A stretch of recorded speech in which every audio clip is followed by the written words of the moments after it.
BLG can get there with a clean sweep as we are into champ select for game number 3. JDG have elected for first pick, and BLG have chosen blue side. Checking out our bans, JDG has got rid of the Gwen, the Pantheon, and the Lulu. Meanwhile, BLG continuing to remove the Rumble, the Karma, and the Rise. Seraphine locked in, and like you just said, you would expect Ashe to be her lane partner. Now the question is, does Viper want to take it away? Do you just want to go Ashe Nautilus or something like that? Because Seraphine is generally seen, you know, as kind of like the weaker half of the pairing. You know, it's harder to fit with others. The other duo that people will do, though, is Seraphine MF, which is also quite good. I don't think it's as good, but because the Make It Rain, the MFE has the slow, you can kind of have the same similar synergy as you do with the Ashe passive and the volley. Drop, automatically have the root. Exactly. Yeah. Automatically have the root, or if it's empowered, have a stun, right? So, you know, you do get that power up there, and that's the question here. This is kind of the inflection point in the draft. Are you going to steal it away? And they're at least considering it,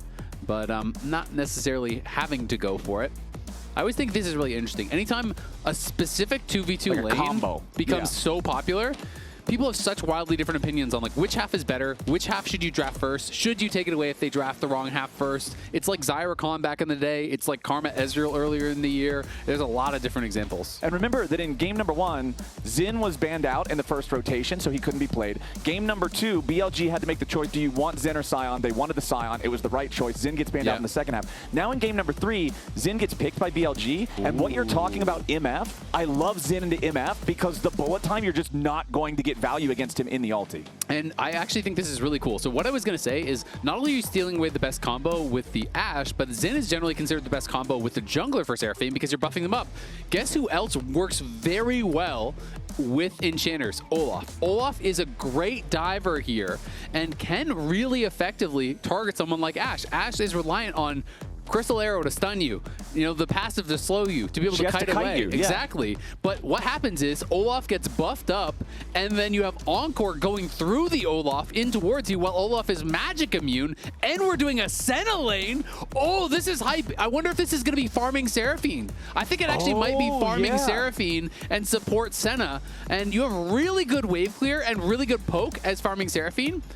It might be AD carry Ashe and it might just be standard stuff, but I would actually really like that if it is farming Seraphine, AP Seraphine, and Enchanter Senna. I think could actually go super hard here to be able to buff up this Olaf and go for a real dive comp to super punish the Ashe. But this would actually be a bit of a masterstroke, I feel like, from BLG. Going Yorick, because generally if you go for these Enchanter comps, right, it's all death balls. Group it up, 5v5. Yorick is going to walk down the side lane whether you like it or not.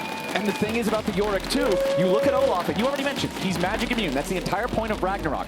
The cage doesn't technically hit Olaf. It just puts him in jail. So he can't actually run at you and accomplish what he's trying to do. So even if he shows up in that side lane, even if he got fed in the fights and he goes to try to stop you, sorry bro, you're in jail, I'm leaving. Yep, just drop the cage on the Ashe's head. She can walk through it, and Olaf cannot. But I always feel like split push is the best counter to these hardcore just death ball comps. I always think it's so powerful, but you are still early blind picking Yorick, and Yorick can be quite vulnerable, so they have to ban out some of the difficulty champions. Renekton, very, very difficult. That's already gone. Ambessa, difficult. That's already gone. Gnar is one of the answers that's not a great answer, but sometimes people will go for it. So they're going to ban out Jax, and they're going to ban out assistance for the side lane, so he can't just go like Camille and then have a TF camp for you and put the Yorick in the dirt. So I think BLG is actually playing this really, really intelligently. I kind of love their draft, but I also kind of love the response from JDG. These are two really cool drafts. Yeah, I'm having a lot of fun with this. LeBlanc is going to be banned out by JDG, so they want to get rid of the opportunity for her to try to blow up these enchanters before they're able to be the teamfight battery they need to be. Akali, so double mid lane assassin bans from JDG. I wonder if they would consider going even more into this kind of like Olaf dive with something like a Galio. We also have to remember that Xiaoxu could play the Olaf top, right? It could be jungle or top. You know, it can go either way. I definitely don't think you want to play it in the 1v1 because of the interaction you talked about with Yorick. But damn, Anivia also really, really strong. You can't walk through the wall. And they're terrain creation is just how building walls. It's how you, and Olaf's going to pay for it. They create these terrain pieces that they're saying, okay, I don't care if you're CC immune. The rules in League of Legends are you can't walk through a wall. So here's some walls. Yeah, exactly. Man, that's got to be annoying for JDG because I feel like what they did was really clever here with the Olaf and the double enchanter bot lane. I mean, maybe it's AD carry Senna, we don't know. But, you know, I think the theory of it is really, really clever. Like, haha, Ashe has no answers to this. And BLG's just like, haha, we'll build a house around it. Now we're playing Fortnite and Ashe is at the top of the tower. You thought you had a 1v1. And we're getting Tryndamere! Tryndamere! Okay. Tryndamere is a solo queue answer to Yorick, because guess what Tryndamere wants to do? You want to walk down the side lane, but you actually win the 1v1 against Yorick. So it is really good. You can spin out of the cage. You can often win that all in. And a lot of times, if you just dodge the morning mist, you can just focus down the maiden and actually just kill off the maiden. And then Yorick can't really do anything in the 1v1. So this game is getting wacky at this point. This is fun. I love this. Yeah, and if you're going to go split push, you need to pair it with wave clear. So both teams have done that, right? If you're going to go Yorick split push, well, Anivia is going to be your wave clear. And on the other side, the Hwei is supposed to be the wave clear here for the Tryndamere split push. So a lot of really cool stuff happening in draft. These are some crazy cooks, I'm not going to lie. Yeah, this is a lot of fun. Wait. Is it support Aurora? It's support. Oh, support Anivia! It's support Anivia! Oh, support Anivia with mid lane Aurora. Okay. All right. I was like, Aurora is not a thing. So it's going to be support Anivia here, which On has played once in the LPL, and to my recollection, they won that game. Okay. So, you know, he has brought it out before. People often, if they're going to go for this type of thing, they do it as a pairing with Poppy and whatnot, right? You know, Yeah, I think it can work in that way. Yeah, it's the cheese ball, slam them into the wall that you make behind them. Exactly. And I do think Anivia support, like, it can work. I think it's more of a compositional answer, right? You know, you do have the walls you have later on, but part of the problem is with support Anivia, you don't get a lot of levels. And levels is something that's actually really, really important for Anivia, because not only do you need rank ups in your damaging abilities, Anivia actually does really need rank ups in the wall. It gets far wider. Exactly. The wall is not very powerful at low ranks. So as support, you either have to say, all right, I'm going to max wall, I guess, and have a decent wall, but then deal no damage whatsoever, or you have to accept that the wall is just going to be tiny and easy to subvert. So I'm really interested to see, like, is he still going to try to get gold for Aurora just to have an additional level, an additional skill point? Is he going to go for, like, elixir of skill as far as his actual rune choices to get an extra skill point there? Like, what are the actual answers going to be here? Is he still going to build a tier? You know, I think it's actually really cool. Because you're going up against a lane as well that has Seraphine in it, which can be totally obnoxious to deal with. So if you're 1 point Flash Frost, 1 point Frostbite, and then all points wall, your trading power is going to be useless almost, I feel like. So the last time we saw it Tryndamere internationally, 2022 Worlds. As Evie played it, and it is going to be Grasp Ignite Tryndamere. So this is pretty powerful. It is going to be just AD Senna, and they're looking for a little wraparound here. Okay, they do find Gala and Vampire. Flash out of the Seraphine, nice and early. And this is honestly, Azael, one of my favorite things about Season 2026 is the fact that the minions spawn so early. These level 1 plays, you can't just back and heal it all off. They always amount to something much greater than that. So we'll see how much value they can get. Ooh, Flash Frost for the stun there at the very end. Heal now also has to be used. So Vampire, no summoner spells 1 minute into the game. And so what HongQ did as a response was actually pretty clever. He pulled the wave. He stacked it and pulled the wave so that more of his melee minions would get denied. So Knight just didn't miss a couple minions. He also missed a couple minions of experience. And the other thing here on this bot side is that there's a ton of sustain from Gala and Vampire. So Knight is sacrificing his lane a little bit to get down there and try to put them in an advantageous position, because if you get on the back foot, Seraphine is going to constantly poke you, and you're going to constantly have Senna just shooting Qs through the Seraphine towards you for, you know, the double value of the poke plus the sustain. And I do also want to mention, JDG is playing Sultan Tryndamere, and that is one of the first skins I remember hearing high-level players, like challenger players, pros, talk about how this is a skin that actually makes the character feel better because he doesn't have that hop into the air auto attack animation on crits that's easier to auto cancel. It's just a bigger slam. And so I always like to see those little tiny min-maxes on things, as BLG and JDG have brought their creativity here for this game number 3 draft. I'm so excited when we get stuff like this. I like that skin too, but I just like it because it makes funny sounds. Okay, fair enough. Sounds are also a good part here, as On tries to stop the blue buff farm from JunJia, but is not able to do so. JunJia going to be able to grab this up, and yeah, On just trying to be about as annoying as he possibly can, as Knight, despite giving up that level 1, is doing well. And as our early game is spicy in this one, remember, you can get the Act 2 Battle Pass bundle right now. Add a little bit of spice to your own life. Tell them lolesports sent you, so they'll give us more money. It'll be great as JDG is trying to get some money for themselves. Long-range center route there on the Anivia just barely escapes becoming scrambled eggs. It doesn't even use the flash, and they did use kind of their own version of this combo where Senna Q does give a slow, so the Senna Q can set up for the beat drop, of course, in that similar way. Not as easy to apply as an auto attack from Ashe or an MFE, but if you do hit that, that is still going to be there with some value. You can see this is going to be the LPL Finals rematch. It was 3-1 for BLG in the LPL Finals. The upper bracket, though, Finals was closer, was 3-2, and now we are set up for a potential 3-0, so it could be that kind of continuation of improvement from BLG, getting more and more dominant, unless JDG can turn this around and make it a little bit closer. All right, I'm so interested in this top lane because of the fact that they're both just champions who want to split push. Sometimes you have champs who can split push but also feel like they can contribute to a team fight. You know, like Jax immediately comes to mind as a popular meta champion. But Yorick and Tryndamere are both like, I don't want to be in a 5v5. They know what they are. At all. They're 100% confident in their own identities as champions. They want to be in the side lane. Xiaoxu going in here as he flashes over the cage, forces the flash response from Bin. And this is the thing with the Ignite as well. Bin has to be so respectful of the combat summoner spell. You have to be very, very respectful. He had already used that spin in, so Bin was able to force the flash with the cage, but then the commitment of the Ignite means he does have to base. You do always have to be careful in these matchups, though, as he is now trying to get this wave crashed in, and Shun is behind him. Yeah, Shun's coming up. Bin very low on health, completely out of mana. Shun gonna try to go after the Tryndamere here.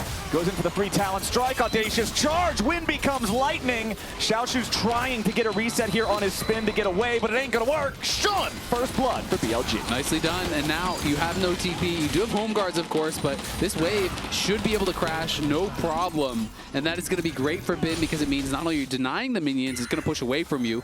JunJia, though, doing what he can. He's gonna take away camps on that bot side. You know that Shun went up towards top side, so he's going to lose both of these small camps, or at least the first one, and now it looks like Viper and On are going to try to defend his next. Meanwhile, Knight going in, using the ulti here early on against HongQ.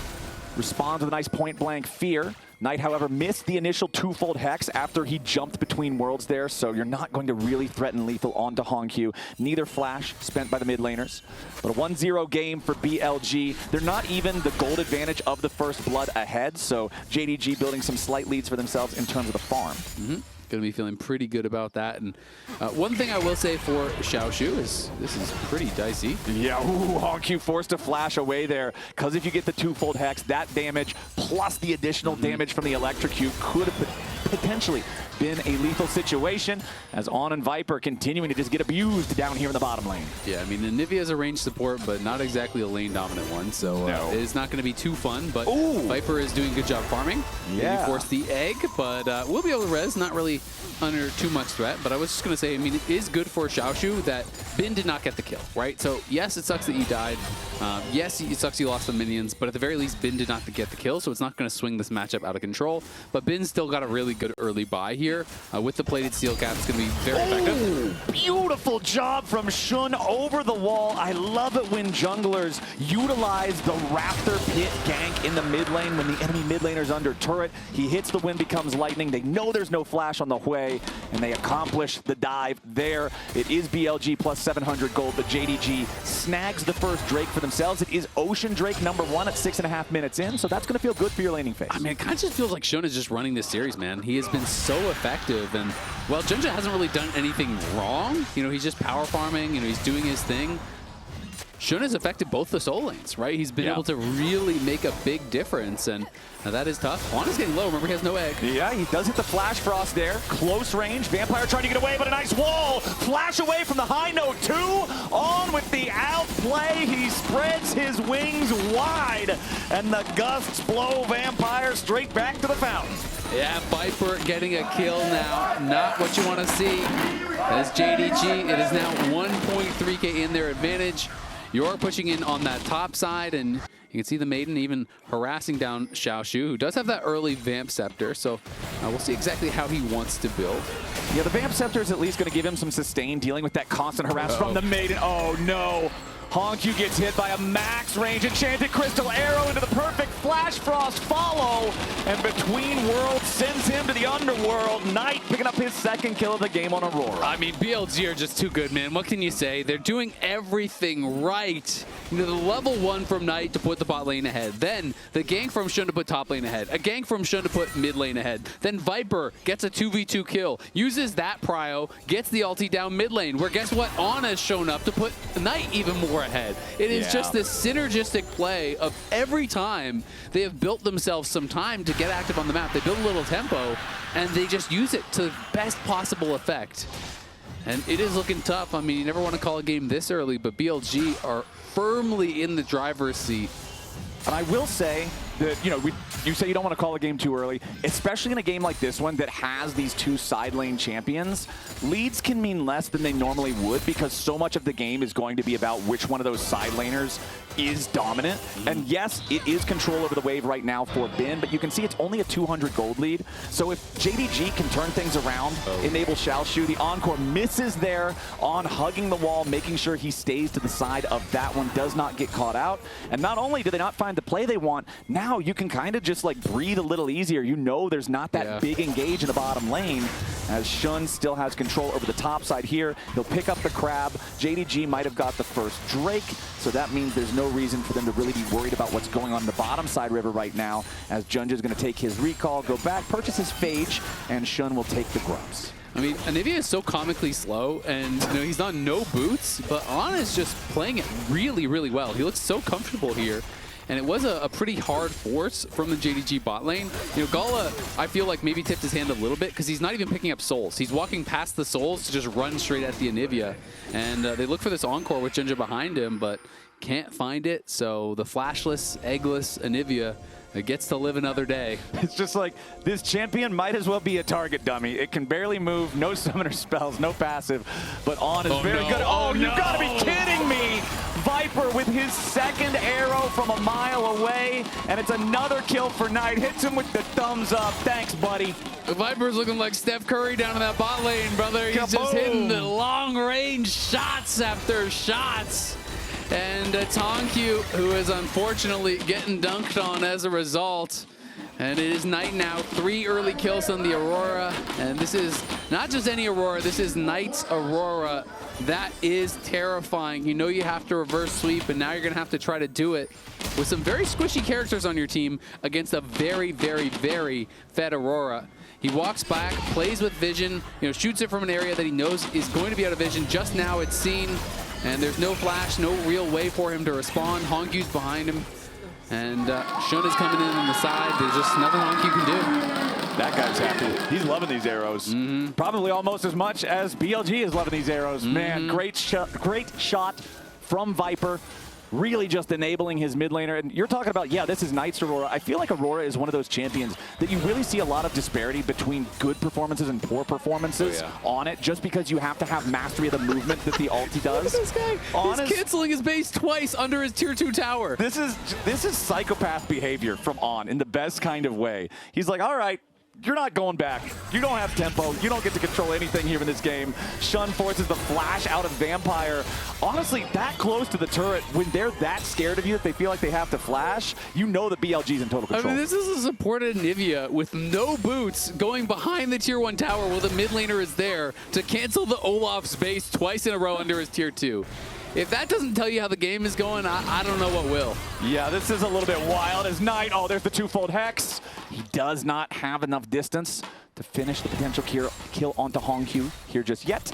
As BLG with a 2,000 gold lead right now. Top lane still mostly even. The majority of the lead so far in this game is Knight and Xun, the beneficiaries of those arrows from Viper into the mid lane. And I feel like at this point for JDG, this is a game where you're probably going to get one fight. And if that fight goes well, you can claw your way back in. If it goes bad, you are done. Look at the gold grind here, Coinbase gold grind. Massive gold lead here for Knight. JDG at least got the first dragon, so if they can continue stacking this, you know, you get a good roll on Soul. maybe that could help you out. Cloud Soul, something like that would be super effective, but BLG want to contest. Okay, JDG decide they're going to commit 4 men to this one. Remember that Tryndamere has no teleport to try to join these things. That's one thing you got to be concerned about, but there's no TP on Bin with the Yorick either. Arrow flies out, but it goes straight between the uprights. Shun wants to try to steal it away, but no, Knight's the one who gets it. Shun in the middle of everybody, staying alive for now, but he does eventually fall. HongQ's got to be careful. He's trapped inside the Glacial Storm. Vampire dies to the volley, and Knight's going further forward. He wants to see if he can pick up Gala here too. Not quite enough damage for that one, but we do get a 1-for-1 in kills, and the objective stolen away by BLG is tragedy for JDG. That really hurts. I mean, Knight gets it, and now they're not even forced to come to these objectives anymore, right? And you are the team that has really low engage. JDG needs to force them to come to him so that they can actually find these fights, find effectiveness with the Olaf. And BLG are kind of just cornering them from multiple sides. They're waiting for Knight. Knight did not have the between worlds, so I definitely like that they force here. I do think it was a good angle. The Ashe arrow missed, and you're thinking, all right, maybe they can make it happen, but Knight combos his twofold hex with the smite from Shun, finishes it off, gets that last hit, then so many low health bars there, able to pick up a kills, push him back, and Knight back to live, pushing HongQ out of lane once again as Shun is threatening him. Yeah, HongQ has to play so afraid now because the wall from On forced his flash in the last fight, or he would have certainly died. Again, oh man. no. And he just, this is the most obnoxious Anivia of all time. And seeing the skill order, thank you so much, observers, for this, because it does kind of show what I was expecting, which is 3 points into the Frostbite for the laning power, for the trading capability, and now he's putting points into the wall because he knows, okay, once we get into the bigger fights, I need the long extra distance on the wall to make sure this is relevant. And especially, I mean, you're going Solstice Slay, you're getting an early Oblivion Orb, you're not doing damage, right? Right, it's utility Anivia. Exactly, your utility Anivia, you're trying to be really, really annoying, and now he picks up the Swifty boots, so his job is just going to be running around, harassing them. And Xiaoxu does have his Hydra, so has that completed. So you're going to have a lot of sustain, you're going to have a lot of wave clear. But the problem is when, even if you have a winning matchup in a 1v1, when your opponent has winning everything else, they don't have to interact with you. You know, if I'm Bin, I'm saying, no, I'm never going to trade with you. I'm just going to hit the wave. Like, I'm not going to give you a chance to get a solo kill because those are the only real ways that I think JDG get back in top lane. Okay, they might have a pick onto the bird, though. The punish on the Anivia, not quite enough, even with the Airy. On drinks his potion and just walks away with 30 HP. The Anivia annoyance comes on back. This is the most hair-pulling experience if you're JDG. This stupid Anivia is in your jungle all game, and then you get him down to literally 1% HP, and he just flaps away. Yeah, you'll remember the day you almost killed On, but for him, it was just another Saturday. Just another day on the Rift. JunJia showing up mid lane here, wants to go after Viper. This is what you draft the Olaf for, but immediately Viper firing back there with the Enchanted Crystal Arrow. Shun shows up, and the Bodyguard guarantees the VIP. The first 3 letters of his name. Gets away. Ooh, I like what you did. I didn't even mean to do that. That was an accident. That felt cool. Viper and On both have 86, above 86% forward percentage this game, which is pretty insane, as On has just been living in the enemy jungle, which turns out means it's past the halfway point. Forward percentage, again, for people who aren't super familiar with the more less known stats, is being past the halfway point in the lane. So they're shoved up. They're constantly making sure that they're putting the pressure on their opponents. Shun's going to secure the Rift Herald now, too. So overall, BLG has got most of the objectives here in this game. They secured all 3 grubs. They secured the Herald. They stole away that second Drake from JDG. So 3 out of 4 ain't bad, as Knight now goes in after HongQ yet again. Between worlds, setting it up. Proto Belt to try to knock it down, but HongQ, oh no, the weirding flash. Beautifully placed from Knight to guarantee that he gets the kill on the enemy mid laner, takes the double buffs along with it. Gala getting stopped by the wall here for a second. Remember that On still has his egg if they want to try to continue chasing. JunJia's there, and that's what they got to be cautious of. The Olaf almost has his ulti ready to go again, and that is Shun just going way too far. Overplays his hand, gets overzealous. On taking the blast cone to get away. Flash Frost does stun JunJia as he tries to chase after Viper. Flash for flash. Undertow misses. JunJia goes for the guess, and he guesses wrong as Viper runs left. The axe flies right, and it's a single kill there. Finally, JDG get a punish for all the aggressive movement from BLG. Can't blame Shun, though, because he did have the most powerful member in the game, the support Anivia behind him. Support Anivia with Swifty boots and an orb. Exactly. He was confident that he had the follow-up he needed after seeing the mayhem that On has been putting in on this game has been looking good, but yeah, Shun goes a bit too far, does give one over as Xiaoxu will be pushed back to base, or back to tower, excuse me there, but we'll just be able to constantly sustain up. Viper, though, the big winner here, knocks down the first tower of the game, 17 minutes in, so pretty late first tower, but it is, you know, massive lead for Knight, who got another kill on that bot side, and it is nearly 1,000 gold for Viper as well. I want to try to find On here, but both spells miss. He just walks away from everything. On is just, he's feeling it, man. He's loving the support of Anivia this game. One thing that I can at least say for JDG, though, is the gold lead for BLG, although it's slightly larger than it was, you know, 6 minutes ago or so, it's still not growing a ton, so it's not like they're just completely hemorrhaging the game. But the problem is the turrets are low HP. They already lost the one in mid lane. They're about to lose the one in bottom lane. BLG has control over the bot side river. Their jungler's nowhere nearby, so this is going to be another Drake going the BLG direction. And now Bin has fully purchased his Trinity Force. Up until this point, he was dealing with the full item Tryndamere, where he was still having components himself because he stopped off for those steel caps, excuse me, and executioners. That means a really delayed first item power spike. Now he's caught up, though, so the Yorick's going to feel that much better. Yep, is going to be feeling a lot stronger as a result here. So they're just going to send HongQ up towards that top side for now. Looks like Knight should be able to finish off this tower on bot side, though, so that is going to be even more problematic. And I gotta say, this is the Anivia support game that is going to spawn thousands of inters around the world. It's also a weekend right now, Azael, so that means everybody's queuing up as we speak. Everybody's not at school, everybody's not at work, everybody that's watching First Stand is about to queue up some support Anivia. Hey, I should play some support Anivia and solo invade over and over. That'll go well in my game. This is what at least one of your teammates is thinking when you press queue up right now. So if you're at the edge of, you know, like a 99 LP type of situation, maybe ban Anivia, because they could be on your team. The Anivia. They could be on your team. You might want to let that one slide this time, as Bin will be able to just take out this tier 1 turret here in the top lane. Now the gold is starting to run away a little bit more. We're almost 3,500 ahead on the BLG side. It's just about 20 minutes into the game, so Baron is going to be spawning here soon. I don't think that BLG is going to try to rush Baron or anything crazy like that, but we do have 2-item power spike here for Viper. Kraken Slayer and Phantom Dancer, both fully completed now. You can see he cashed in on the Cull for the extra gold infusion. Over on the other side, Gala does have static, plus the Hex Optics. Oh, no. Oh, okay. That was going to be the third one if he didn't flash. So all 3 arrows aimed at HongQ, kill, Summoner Spell Force. These arrows are locked on target. Yeah, and HongQ is that target, and has just been bullseye after bullseye there for Viper. Xiaoxu does have a couple items completed. You know, he does have the quick blades done. He's working in towards his Berserker Greaves. This build, you know, when you do get the quick blades, your cooldowns are so low because you're getting the cooldown refund on your spin just from crits, and then you're also getting the cooldown refund from the quick blades passive. So you're getting a lot of mobility, a lot of spins to be able to try to chase people down.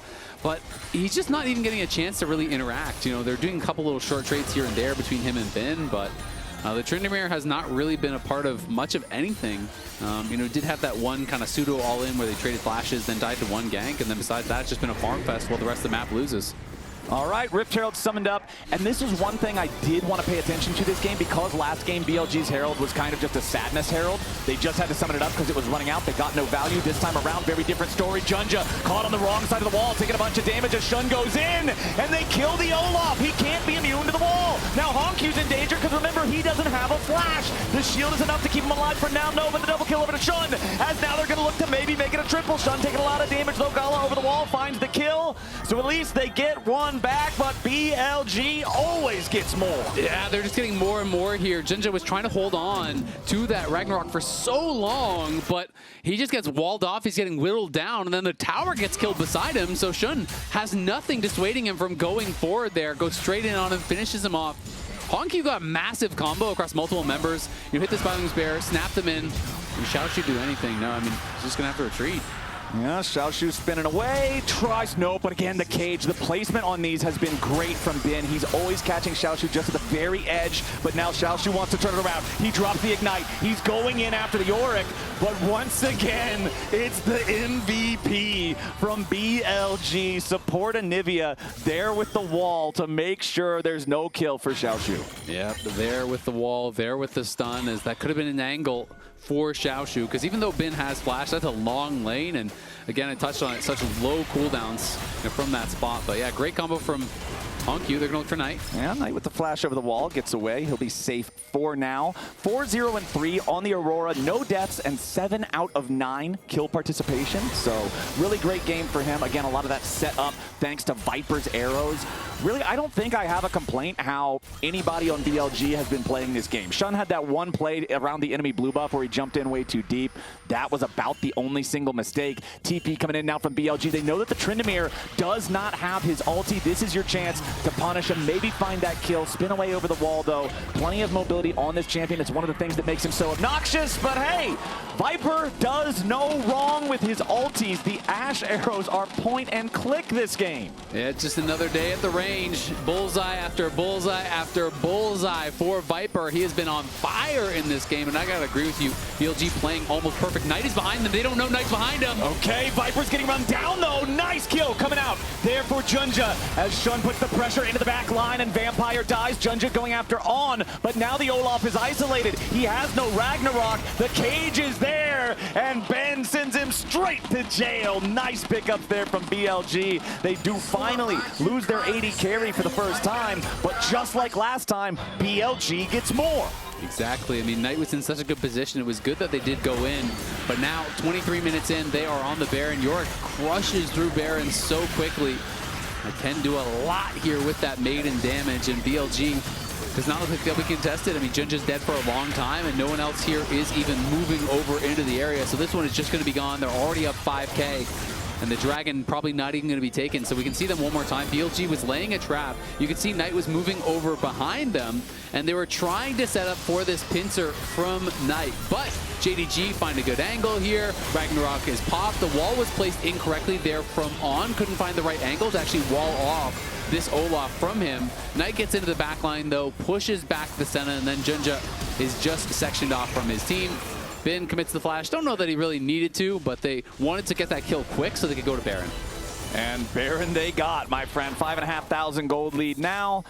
The control over this bottom side river means that there's no contest for this Drake. That's 3-1 on the Drake count. Sole point from BLG. Red Bull Baron power play still for the majority of that time, or 2 minutes and 15 seconds, where BLG are going to have all this extra pushing power. They're in the enemy jungle. They're stealing away the blue buff. It's so hard for JDG to even breathe at this point. You know, I was saying in draft, you know, is he going to go for an Archangels? Is he going to go for Aurora? It's Proto Belt Anivia, of course. Of course. What are you even talking about, Isaac? Why not go? Because it helps him do extra troll stuff. Oh, another nice arrow onto HongQ. Not enough to kill him here just yet as the Dawning Shadow goes through, and it's a ton of burst down onto the Aurora. That's a huge shutdown onto Knight. But what about On and Viper back towards JunJia? They get one in return again.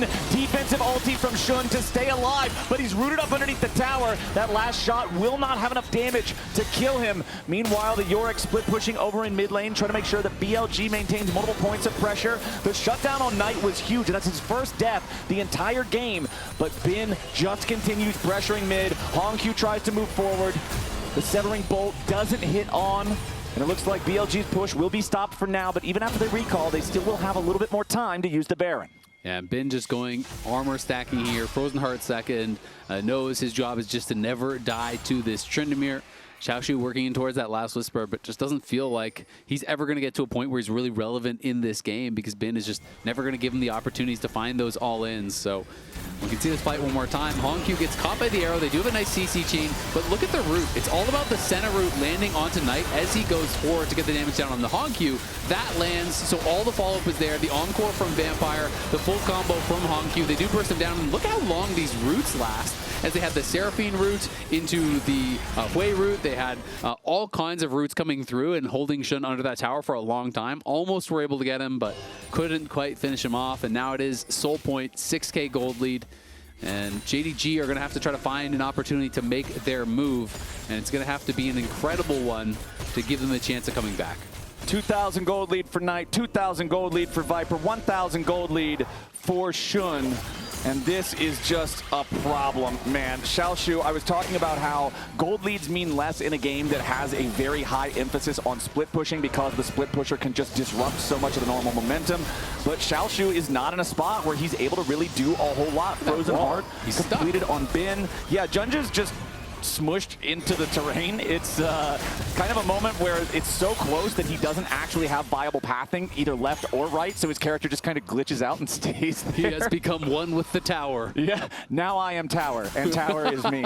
It's not exactly where you want to be. 6,000 gold lead for BLG as a team. Still no deaths for either Bin on the Yorick or on's powerful Anivia. Yeah, I mean, the Anivia is definitely the true goal, you know? Elder, Baron, those are okay objectives. Support Anivia, that's the real prize. At this point, support Anivia creates objectives around himself. Anywhere Anivia is, that's the objective. Yep. Split pushers are down in the side lane now as Bin and Xiaoxu are both level 17 on their champions. Obviously the highest leveled in the game because of the state of the top lane with the quest. HongQ over an entire level behind Knight. It has been so rough for him in this Hwei game. When you pick a control mage and the enemy team just targets you constantly, especially with things like the Enchanted Crystal Arrow, which are always a threat that you constantly have to be mindful of, it can become such a problem if they land the shots like Viper has been. You just get put so far behind. Yeah, I mean, Viper made a pit stop for the Serpent's Fang because there's tons of shielding, obviously. You know, the Thorning Shadow, the Seraphine shielding, Hwei can shield, Olaf has a shield, but now still has the IE. So even with that, he still gets the IE faster there than Gala and is going to be very, very strong right now. Knight is working in towards that fourth item. This team is ready to go. You can see Shun has an elixir in his pocket, knowing that, hey, if we get Soul, it's probably game. We've probably won the series, and On just going to cycle through that barrier because his flash is back up with Spellbook. Okay, so we've got the cleanse for On. We've got so much damage on the carries of the BLG squad. And you can see in the inventory of Bin here, he does have the Caulfield plus the pickaxe, so he is getting close to having his third fully completed item as Xiaoxu just continues clearing waves.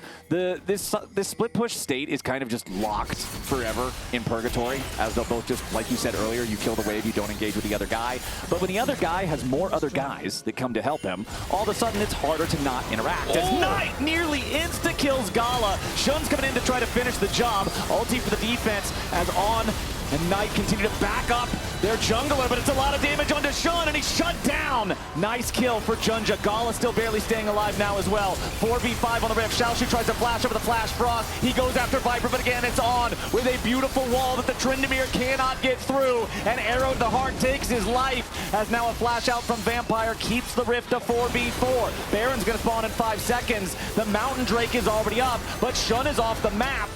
Finally a route onto the Anivia, but they can't follow up because the wall blocks the entryway. Bin is down to 1/3 HP, but remember, he doesn't have his teleport either, so he's just going to go back into the bottom lane to re-split push. BLG knows that, yes, this would be Soul, but even if JDG takes it, they're going to have the pressure from Bin at the same time to break into the base. On and Viper still hanging around, still seeing if maybe they can harass this enough as they fire out another arrow onto HongQ, and Knight arrives with the teleport right behind him. He shouldn't have enough damage to take this kill. It ends up sealing the fate of the BLG mid laner instead, but the entire time, Bin is in the enemy base. The damage from the minions should be enough to finish off the tier 3 turret. So the fight actually favors JDG. They're going Baron. The arrow play ends up being a blunder as Knight gets punished trying to kill HongQ, and we'll see if JDG can take this objective. This would be huge. I love it. You got to flip it. You are behind. You got to take risks, and Knight is dead with no TP for a long time. This might be their best shot. HongQ coming around on the flank. Viper and Bin approaching here as well. HongQ has to flash. The wall would have sealed his fate otherwise. As Shun goes into the middle of everybody and Gala's already down. Now the Olaf tries to flash into the back line, goes after Viper and finds them. Vampire's trapped in the pit. It's a double kill as Shun kills the Olaf. And now the Tryndamere is trapped in the middle of everybody. He's unkillable for now, but he's got to get something. And all he gets is buried in the river. BLG, they're just too far ahead. They stop the Baron attempt. They complete the Baron take themselves. And only HongQ is left standing on JDG, but not if On has anything to say about it. He finally runs out of mana. Yeah, not going to be able to get him. JDG, it was a valiant effort. They got a kill. They got a dragon. They felt that that was going to be their moment to try to make something happen. But it took so long for Xiaoxu to get there. And Gala, without summoners, could not stay alive for long enough for that Tryndamere to arrive, for that Tryndamere to really make a difference. And by the time he finally got there, he just gets CC'd, he gets knocked down, and now JDG back against the wall here. Down 8K, they did stop the soul, but they gave over the Baron. We can watch it one more time. This is that initial play. HongQ gets pushed on the side. They just can't buy time. Look at Gala. Gala gets sectioned off, burst down immediately from Xun. HongQ was forced to flash thanks to the Anivia, so he's not even involved. So the Olaf is completely sectioned off. By the time Xiaoxu arrives, just look at this. He gets caged in, they pull back, he gets knocked up by the Baron, then stunned by the Anivia. He just doesn't have enough time to do anything. And even when HongQ tried to get back into the fight, On just walls him off again. HongQ's contribution to the fight was he managed to hit Spiraling Despair on Olaf that he can't kill, and he Magma Fissured the Baron. That's it. He wasn't really able to do anything else. And so now BLG with an 8,000 gold lead, with everybody back alive again, are once more looking to breach the base. Remember, the bottom lane inhibitor is exposed because of Bin's split push earlier, as we'll see pressure onto the mid and top lanes for the time being, as everybody in BLG is grouping up. But Knight gets caught! A big blunder from the mid laner gets punished, and that's going to slam the break to the Baron push. Knight tried to go across the veil. He tried to angle it so he could hop over the edge, but instead he face planted into the wall. So he didn't actually get over the wall there. And he had his flash, but at that point he had already been rooted up, so it's too late. He tries to go between worlds, tries to bounce back, gets picked. So what was a pretty flawless game from him. He's gotten picked a few times. Now JDG know, okay, we have a slight advantage on the map. We got to push. We got to try to make something happen. But the Anivia is so annoying at just stalling out any and all of these plays. I'm really loving, I know we've been joking about it a lot, but I'm actually loving the support Anivia pick in this game. It has had crazy impact, unironically. Yeah, it's so good against Tryndamere and Olaf. We've seen how good it is against HongQ as well. So this is what I was calling out. He tries to hop over the edge, but he angles it not quite right. So he bounces off the wall. And because he had already been hit by a spell, you can see where they are in Viz. You see that little flicker when you hit them with a spell in Viz, so he gets rooted up, and they do get that kill. Knight had been deathless, but has been caught a couple times. BLG still fully in control. Soul's going to be on the table in a minute 20, so that's what you're looking forward to.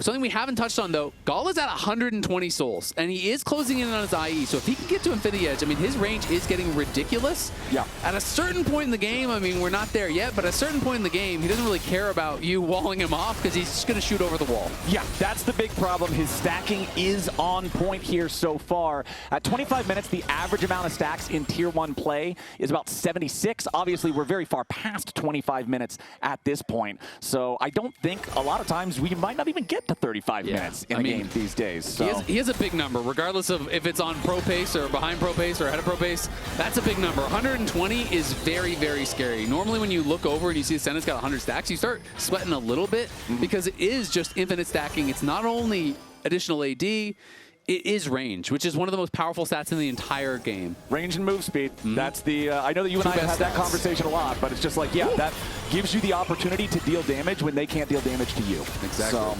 BLG with control over this bottom side river for now.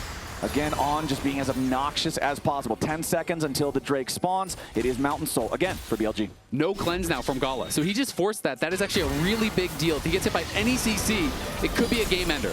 Okay. Still just shots being fired back and forth. Nothing big committed here just yet. Bin is also joined up for the fight. You can see Xiaoxu on the side here as well. The Tryndamere almost level 20. The Yorick is level 20 as the Dragon is started by Viper. The Ashe has a lot of DPS for this. And remember that On is just going to use walls to keep everybody from JDG away. Buy a little bit more time for BLG to secure the Mountain Soul. And yes, they've got it. Xiaoxu wants to go in. He's going after Viper. He tries to spin forward, but the flash over the wall for the AD carry keeps him alive. Flash over the wall from On to try to respond. Killing spree for Xun as they take out the top laner. JunJia dies trying to go forward. Now it's a 5v3 for BLG. Gala barely missing, getting stunned out there by the Flash Frost. Arrow shoots out. Arrow collides. Vampire tries to be the sacrificial lamb for his team. He flashes forward. He wants to take the blast cone to try to get away, but no! Vampire falls and the sun shines bright for BLG. HongQ's golden, and it'll just be a trophy for the LPL #1 seed. Double kill for Viper, and it's a 5v1 push. Gala Senna, there's not enough souls on Summoner's Rift to get you out of this one. Bin will chase him back to the fountain. There's no Summoner spells available. The Nexus turrets will be the next target. The first time they fought it was 3-2 BLG. The finals was 3-1 BLG. And now at first stand, it's 3-0 BLG. They'll make their their way to the finals tomorrow to face G2 and try to become first stand champions. They just keep getting better, and what a series from On. This guy was incredible. You think about the Bard in game 1, you think about the Anivia here in game 3. He was doing so much, controlling space. It was a beautiful draft pick here. Incredible stuff from BLG. Lounge, what do you got? An urge to play Proto Belt Anivia, I think? No, I mean, he adjusted. I am not, yeah, but he did adjust his build from the LPL upper bracket where he went Roa that time. But so, you know, this time he decided, I don't need to do damage. The thing is, the last time they played it, he had the Callista backing him up. He had like the ability to kill in lane. This time, he was just controlling the game completely, denying with the walls non-stop. Yeah. It just felt like the terrain was such a big blocker constantly. Yeah, both teams really cooked in the last game of this draft. I was constantly terrified that the Senna Seraphine was going to find a way to outscale with the Olaf Tryndamere, but On played the most cracked Anivia support game I've